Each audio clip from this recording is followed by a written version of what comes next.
What up, what up? It is Joe Fier, and today it's just me on the mic, and what you and I are going to do, what we're going to do is have a crash course in crypto and basically around the terminology and the language that's used in cryptocurrencies and this whole market in Web3. What we're going to do is break down and demystify some of that stuff, because if you're anyone like Matt or myself, when you're first getting into this space, you might be going to Twitter or joining some of these Discord communities where, you know, there's communities around these projects. You're quickly going to realize that there's a whole nother language being spoken. There's all these different acronyms that you're probably walking into and then quickly going to Google and be like, what does that mean? We figured it would be a smart idea, and this is actually at the request of a bunch of people in our community, to break down what we see as like the top terms and the things that are being used that you should know about.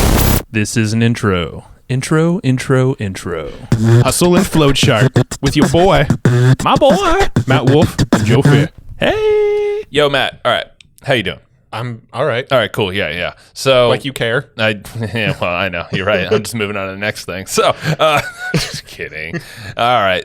We recently did a full-on audit of our site. We did. And we saw SEO issues. audit specifically. Yes, SEO audit. And we had some issues. Yeah. So walk me through this. We used Ahrefs. We did use Ahrefs, and when I ran our site through Ahrefs, I found all sorts of little calamities. Yes. So Ahrefs, it was nice enough to give us the advice on how to fix these things, I believe, yes, right? Ahrefs tells you, hey, look, this should be HTTPS, but you've got it as HTTP. Maybe go fix that. Hey, this link is porting to a 404 broken page. Maybe go fix that one. No bueno. Hey, this URL here is redirecting like 4 times before it gets to the final destination. Maybe that's something you could fix, right? And you go and fix all those things, and the next thing you know, your site actually ranks a little bit better and goes a little bit faster. Like, so what? The point is, we should probably be paying attention. Everyone, you listening, should be monitoring your SEO health, right? Yes. Matt? You should You're be the monitoring. SEO overlord over here, at least of the two of us. Yeah, you should be monitoring your SEO health if SEO is important to you in your business. Yes, definitely should. We get most of our new traffic through SEO, and it's fabulous because it's free traffic, but we position our content in a way where it's attractive to Google and you, the listener, if you came through SEO. I don't know. Maybe. Yeah. So Ahrefs is hooking you up, though, because they still have their normal Ahrefs, which we highly recommend. We've still used to this day for years and years and years on end. Every other SEO expert that we've had on the show also uses it. Well, now they have a free version that is actually a thing that's going to monitor your website for its health, 100 SEO issues and more. Backlinks, like you'll know who's linking to you and all that stuff. There's opportunities for you to do stuff there. And then, of course, all the keywords that are ranking. For you can get this for free. Yeah, it's free. Like we talk about Ahrefs, we've been talking about Ahrefs forever. They now have a new thing called Ahrefs Webmaster Tools. You can find out about it over at ahrefs.com/AWT. That's ahrefs.com/AWT. Ahrefs Webmaster Tools. It is a free version of Ahrefs. So go check this thing out. Best conversion rate you're going to get. Monitor your SEO health, backlinks, and keywords for free. Check out ahrefs.com/AWT. What I'm going to do here is spend a little bit of time and actually use this doc that Matt and I are making right now. It's still a working doc, but it should be done in a day or two. And I'm just going to kind of cherry pick a handful, maybe a good 20 of them or so that you can understand and that we could discuss here, and I can give you some examples. But what you should do right now, if you haven't done it yet, is go join our exclusive community. It's a free community over on Discord. And if you haven't used Discord, you should definitely get into that, especially if you're going to play in the Web3 world. Go over to hustleandflowchart.com/Discord. That's hustleandflowchart.com/DISCORD. It's totally free, and you might need to install Discord. If you don't have it on your computer, totally quick and simple to do. But once you're inside of there, you're going to totally see this community that you have never seen before, most likely. And there's all these different channels around Web3 and crypto, but also a bunch of stuff around podcasting, marketing, and just general stuff that we're discussing. So make sure you're in there and win this big document. This is going to be a free PDF, but we just need to still put some final touches on it. This is going to have a whole bunch of different terms and just different language, words and acronyms that you want to know with crypto, and we're going to put it available inside that Discord. We'll put a link to where to go grab it, and also check out, the show notes and all that stuff. We'll update this episode once it's live. Give us a day or two of this going live. So in this episode, I want to go and kind of cover some of the high level items on that list and really just give you a good start here on the crypto front. I'm just going to start with the most obvious one, and this actually isn't even on my list for some reason, is NFTs. So NFTs, most likely you've heard about these. This is kind of the thing that's been popping over the last years or so, or years, really this year, is it stands for non-fungible token. And these things, that means it's a one of one. It's not replicatable. It's a unique thing. So that could be an image that is a unique image online, or it could also be some type of utility that is unique as well. And it might give you access to something along with some other benefits that are unique to you, and that makes it different from others. It's non-fungible. So the idea is that these NFTs are going to become a piece of everything. I mean, it's gonna be maybe years and years until it rolls out into the mainstream more so. But right now, you see a lot of profile pictures, JPEGs, essentially being sold on places like OpenSea. So if you go check out OpenSea.io, you're going to be able to search up all these different projects, these NFT projects, and a lot of them, pretty much all of them are going to have these images that you can kind of see what NFTs look like. Now, OpenSea.io is the marketplace. It's one of the biggest ones, but there's some other ones coming out. But go check it out. NFTs are evolving like crazy, though. So just keep a finger on the pulse and know that NFTs can come in any shape or form. It could be, an access pass. It could just be an image. It could be a song with some rights. It has all these things attached, utilities and access to live events potentially. It could be like a wearable, like shoes in the metaverse. I mean, there's all sorts of stuff that you can do with NFTs. And eventually, the way that we see it going is that, your house deed, the title to your car, those will likely become NFTs, your identification card, because these are unique to you and they're going to be stored on some kind of ledger, a database that's a blockchain. So, it could be check and verified by anybody else that it's legit. So that's the idea behind NFTs, is that I feel like that's going to be the piece that's kind of attached to almost everything in crypto in some way. It's going to have an element there. All right, so NFTs are huge, and keep an eye on those. So another one on the list, let's talk about DeFi. And then what that stands for is decentralized finance. And this is a big, broad topic, and it's one of the hottest things in crypto right now. It's also one of the things that has the highest amount of scams and rug pulls. And we'll talk about what rug pulls are shortly here. And the idea here is DeFi. The idea is that it's a different type of financial system. And the idea is to remove the intermediaries, the middlemen, and leveraging blockchain technology. So there's different blockchain platforms allow for DeFi. And the idea is that it's allowing people like you and I to invest in these projects or these protocols that serve some kind of purpose. Typically, there's some kind of application, a decentralized application or a DApp that uses DeFi to essentially do its thing.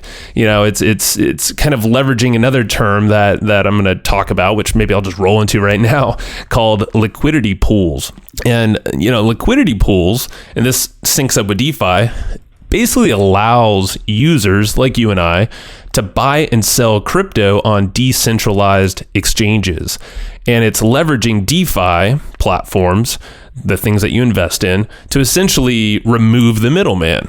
So the idea is if you can fill, or if you invest in some of these liquidity pools and follow the terms, it's essentially a pool of currencies or tokens, cryptocurrency tokens, and a smart contract. And essentially you can stake your money or put your money in this place for a set amount of time, and you're rewarded for funding the pool, the liquidity pool. And for instance, that can allow these exchanges, these decentralized exchanges, to operate where a user can go there and say, hey, I want to exchange Bitcoin for Ethereum. And because there's these liquidity pools on both ends that you and I can fund to get a reward out of, that's what liquidity pools are. it allows for the transfer of these assets and the exchanges to happen without some kind of bank or a centralized middleman to do that and then, basically earn off of that. So instead, you and I can earn off of that transaction for investing in and supplying that liquidity pool with our own cryptocurrencies. Hopefully that made sense, but that's how it ties into DeFi. And the beautiful thing is with DeFi is there's so many different things and projects popping up. So it's one of the hottest things, but like I said, it's also, there's a lot of scams basically paying attention to DeFi platforms because there's so much money there. And the idea is that, with these contracts, sometimes people know how to do some really sneaky stuff. So when it comes to DeFi and really everything in crypto, do your own research. And that's DYR. That's another term. Do your own research. You'll see pop up. So and the idea is to keep an eye on DeFi and get involved, but do your own research. Matt and I love DeFi, but it's some interesting stuff going on over there. But the idea is to figure out how to leverage that and also liquidity pools to kind of get in action there. But that's more or less the idea there between those things or under those things. So going on to, let's see, I'm going to kind of bounce around a little bit, but gas fees. This is something that you hear talked about a lot on Ethereum, on the Ethereum blockchain. And, if you're in the NFT space or if you've been following NFTs, you'll realize if you want to go buy an NFT, well, you're going to have to pay a gas fee. And, there's gas fees on all sorts of different blockchains, but a lot of times you hear it mentioned on Ethereum because right now they're really high. Essentially a gas fee, you're just paying for the fees to make that transaction happen. It's just a fee paid on the network in exchange of some kind of, it's because of the platform's computational power. So you're paying that. And right now Ethereum's gas fees are pretty dang high. But if you go check out some of these other blockchains, like let's say Avalanche, and then there's all these other, Solana's another one. The fees are much different. So just know that, there is a fee that you're going to pay. That's called gas fees. And then you just got to kind of take a look at where you're investing your money, and there might be a fee associated with it. All right. So the next one is a DAO. So this stands for Decentralized Autonomous Organizations. That's a very fancy word to basically say this is like an organization. It's like an upgrade of an LLC, if you can kind of think of it that way. A DAO, a DAO is founded upon kind of a set of rules that are defined in these smart contracts. And smart contracts are essentially these coded up contracts based on the blockchain. Now, when you're in a DAO, there's certain rights that are given out to people who are involved in that DAO. So it could be, and it's all basically it's based off of tokens. So this is where it goes back to governance. Governance essentially gives people voting rights depending on what they're holding. And typically it's tokens. And that gives you the rights to vote on different things around a project that you might be invested in. So just imagine there's a project out there and it happens to be structured online as a DAO. So one of these decentralized autonomous organizations. So there's no leader, there's no CEO, there's no CFO or COO. There's no titles. It's basically, hey, if you hold enough tokens, you have different rights. You have different governance abilities over that DAO. You can kind of steer the direction of what that technology is or what they're going to do with strategy or what kind of upgrades are coming in the future. All that kind of stuff. There's abilities to vote on these things. And typically it's done in Discord. So let's imagine you're holding some tokens. You can actually, have have that in your wallet and say, oh, okay, I hold this amount of tokens. Well, now I can vote. My voting counts for this amount of, these things to steer this project. A lot of people, if you want to be invested in something, they want to have a say in it. Well, that's governance. So it's pretty cool. And DAOs are really, really fascinating. And I really see this popping up as a big structure for entities online in the future. And it's definitely going to shape in a whole bunch of different forms. So keep an eye on DAOs. That's DAO. All right, so now let's go down to, I'm kind of bouncing around on these terms, but it's all going to kind of make sense, especially when you get that doc when we have it out for you. I mentioned rug pulls earlier in relation to DeFi. So rug pulls, RUG pull. Essentially, this is when you just got scammed, like something bad happened. This is where a developer whoever made the project, or maybe it's an NFT project and, they're not there to support your community. The idea is it's a rug pull when they sell you something like NFTs, or maybe someone develops a DeFi project and you invest money into it. Well, a rug pull happens when the developers go away and they essentially take all the investors' money. That sucks. And Matt and I have been a part of that when it comes to some NFT projects we've been a part of, where we've been sold NFTs and, 10,000 others were sold as well, and essentially that means when we purchase and get the NFTs, we got what we paid for, but we expected a roadmap. We expected more to happen. So the value of these things grows. So, maybe the utility is actually realized. Well, without someone there to back it up, like the developers and people behind the project, then it's kind of useless and people lose trust in that project. That's a rug pull.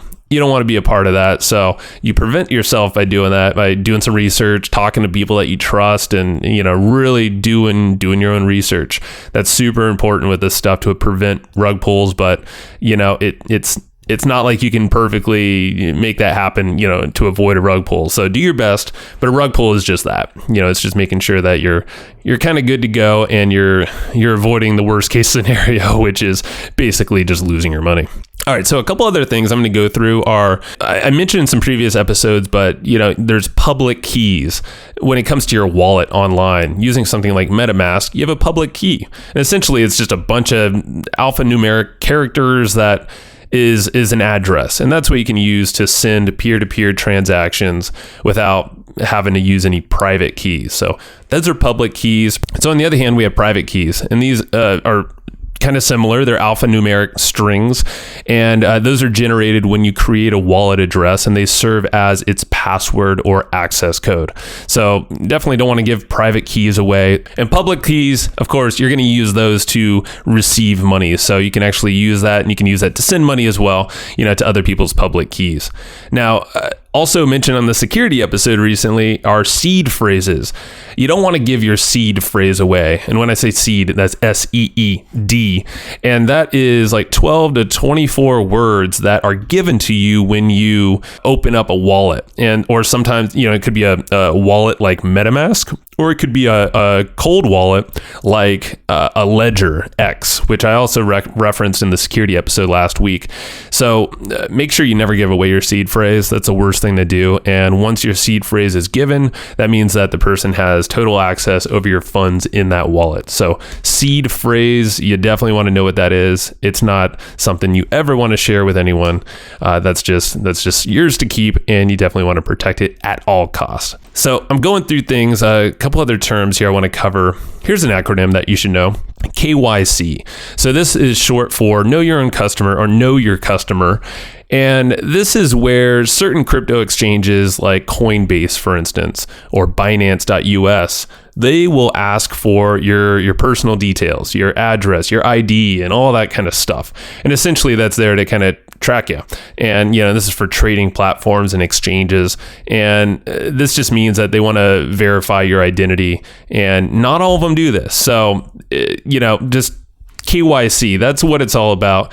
We're not going to give any advice on this front, but just know that there's certain platforms that KYC, they want to know their customer with this information. And then there are other exchanges and platforms that do not KYC.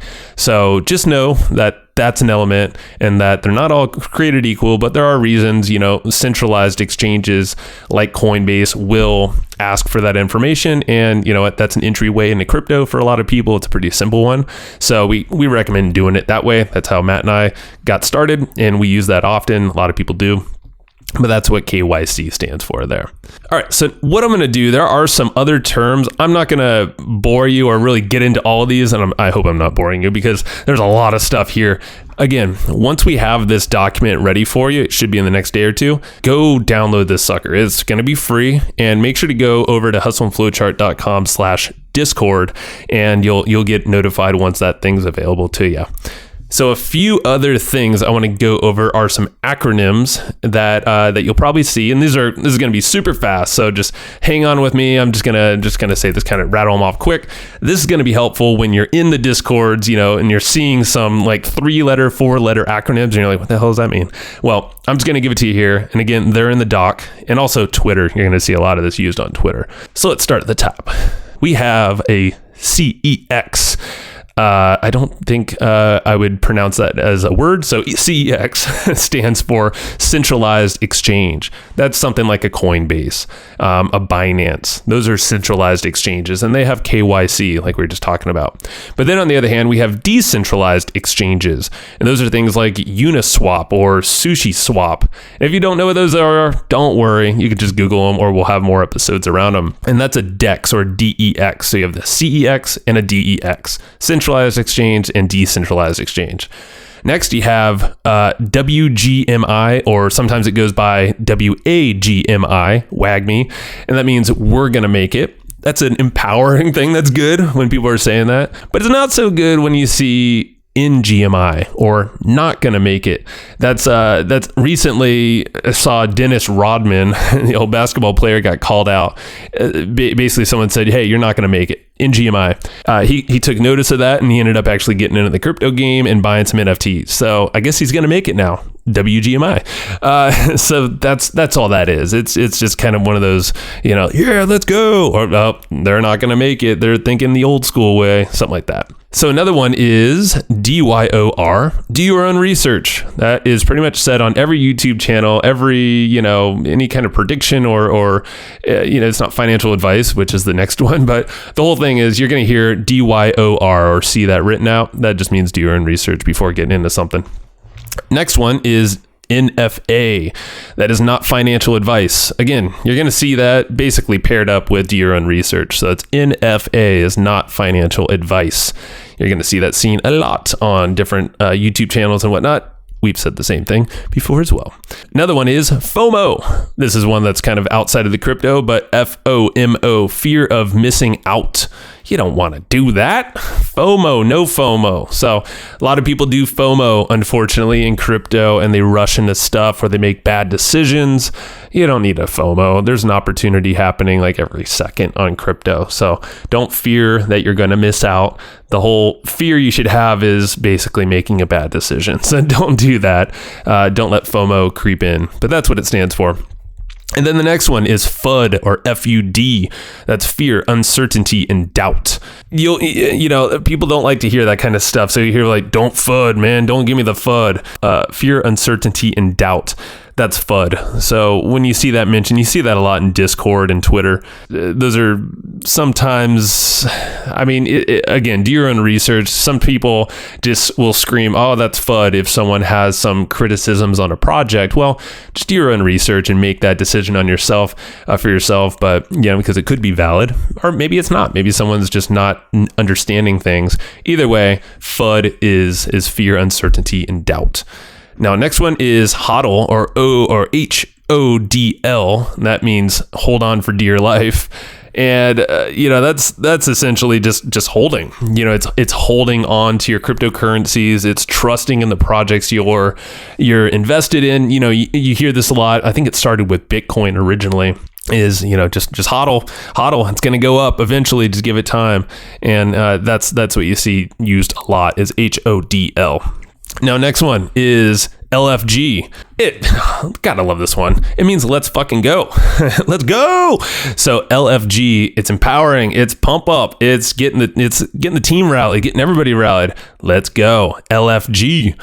And now another one. This is my favorite. It's the GM or GN. GM or GN. Good morning. Good night. You see that so much, and you see people type in GM.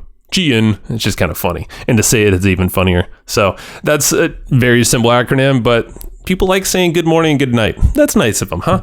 So GM, good GN, whatever time it is for you over there. So that's the last of the acronyms, and a few other terms. I'll just hit these really fast. that you'll probably hear, talked about often are diamond hands. This is one where this is kind of a term that refers to people who hold their coins even if their portfolio drops a lot in value. Some say, if it drops 20%, but they're still holding because they believe in this thing, people will be calling them diamond hands. That's kind of a term that they'll use. Now, on the other hand, there are paper hands, which essentially means someone who sells their position or their cryptocurrency or their NFT too quickly. Maybe it blew up in value right after, or it was on the way up. Well, you paper handed it because you just sold out too early. Some people would say on the Bored Ape Yacht Club, some of the most popular NFTs out there, that it's pretty when you look at some of the sales transactions and people when they bought it originally and they sold for maybe double what they were minted on, which originally when it was worth, much less, now they're hundreds of thousands of dollars. It'd be argued that some of those early holders that sold when it was just, they made maybe a few grand off of it, or maybe a, couple Ethereum, that they were paper handing that thing. You don't really know, but at the end of the day, it's just someone who sells too early. Now, another term is degens. Now, this basically stands for degenerates, and it's kind of funny. It's referred to often in the DeFi community, so the decentralized finance community, and it's kind of described as these are a group of people or subculture that are down to just kind of get into some of these more riskier things. And, the ones that might have really high growth potential, but also really high potential of dumping. And some of these are maybe pop-up DeFi things or projects that are just kind of like, they're a little risky, but, I'm just going to throw $50, $100 or a little bit more in there, whatever is your gambling money, essentially. Sometimes there's a bunch of groups on Telegram or Discord talk, it's a bunch of degens over there. It's just kind of funny, but that's a term. It's just degenerates and people that just kind of just a little bit more risky and getting into some of this crazy stuff, and a lot of it is in DeFi. And that relates to another term called ape-in or ape-in. There's a bunch of ways, or apes. That's essentially a trader, someone in cryptocurrency that buys a token, or maybe it is a DeFi project or an NFT, and they just buy it kind of quickly or after the launch, or just quickly without really doing a bunch of research. Maybe they heard something was interesting, they heard it from a buddy, but they didn't really do their own research. They just aped in. That's kind of what that means. So the very last one is alpha. So this is basically any kind of stuff information that you might get from a development team, someone on the inside that, let's say on Lad City. So when we're on there, or when you're watching Lad City, the network that we're a part of, you'll actually see that they bring a lot of project owners on, and then they get some alpha from them. So essentially they're getting advice or input, or they're giving kind of some what's to come opportunities and features and releases and all that before it really goes mainstream, and they're giving it to some kind of community. And it could be one-to-one, or it could be on like a YouTube channel. You see a lot of people saying, we got all the alpha, we got it all here, and essentially that's just kind of before it's released to the general public in a big way. If you're getting in on alpha, obviously always do your research, but that could potentially give you a better opportunity to get in before the masses and potentially earn a lot more from whatever your investment looks like in that thing. You see that a lot in games that are coming out, on YouTube. Gaming on the blockchain in crypto is huge. You'll see a lot of gaming alpha because there's all this stuff that's kind of coming up in the pipeline. So that's what alpha means, and that's what all this stuff means. I mean, there's a lot. I can keep going on all day. I don't know how long I've gone now, but I'm going to stop it right here because the doc that we're wrapping up is going to be free and available to you in the next couple days or so. And again, this is going to be totally free, but make sure that you're in our Discord. You'll be first to know about it there, and also on our email list, we'll be emailing you, so keep a lookout there. Make sure you're on there. But go to hustleandflowchart.com/Discord, and you're going to have everything there waiting for you, and make sure to keep a lookout for the announcements for when this doc is available. And obviously, come say hi to Matt and I as well, and everyone else there, because we're having a good time. We're always passing around the latest alpha and hanging out with cool peeps like yourself. We can't wait to meet you, and hopefully you learned a thing or two, and you're not going to get a little bit cross-eyed, not too cross-eyed off of any of these terms here,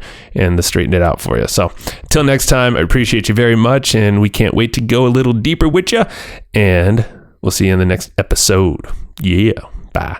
Thanks so much for tuning into that episode. I hope you dug it. I know Joe and I dug it. I actually kicked Joe out of the room. He's not here right now because I wanted to tell you about a tool that I really, really dig. We use it in our business. We recommend it all the time. It's called Easy Webinar, and it's a tool that lets you do live webinars, automated webinars, hybrid webinars, and, pretty much any other kind of webinar if there are other kinds of webinars. But anyway, this tool is kind of like your all-in-one, do-it-all tool for anything webinar related. It's Easy Webinar. It's put out by a dude named Casey Zeman. He's been on the podcast. If you haven't listened to that episode, it's a killer episode. He's a really smart dude, but his software is amazing. It does everything. It's, the title tells you exactly what it does. It's an easy webinar platform. And we use this in our business to run automated webinars all the time. We don't do a lot of live webinars these days. We like to do the kind of automated webinars where somebody can register and then they can either watch it like 15 minutes later or they can watch it the next day, but it's just kind of always running. And it's a system that helps us make autopilot sales off of our webinars. Super cool tool. If you haven't tried it yet, it's an amazing tool. And Casey is actually hooking you up. He said for listeners of Hustle and Flowchart, I can't believe he's doing this, but he said for listeners of the Hustle and Flowchart podcast, he's giving 25% off of the membership to use Easy Webinar. It's already super, super inexpensive for what it does and all the cool features it has, but he's hooking you up with 25% off because you're a listener of Hustle and Flowchart. Go to easywebinar.com/hustle. That's where you can get that 25% off discount. That's easywebinar.com/hustle. It's a awesome tool. You're going to dig it. So just go grab it. Check it out. easywebinar.com/hustle. See ya. No, not see ya. You'll hear me in the next show. I don't know how to close these things. Go get Easy Webinar. Talk to you later.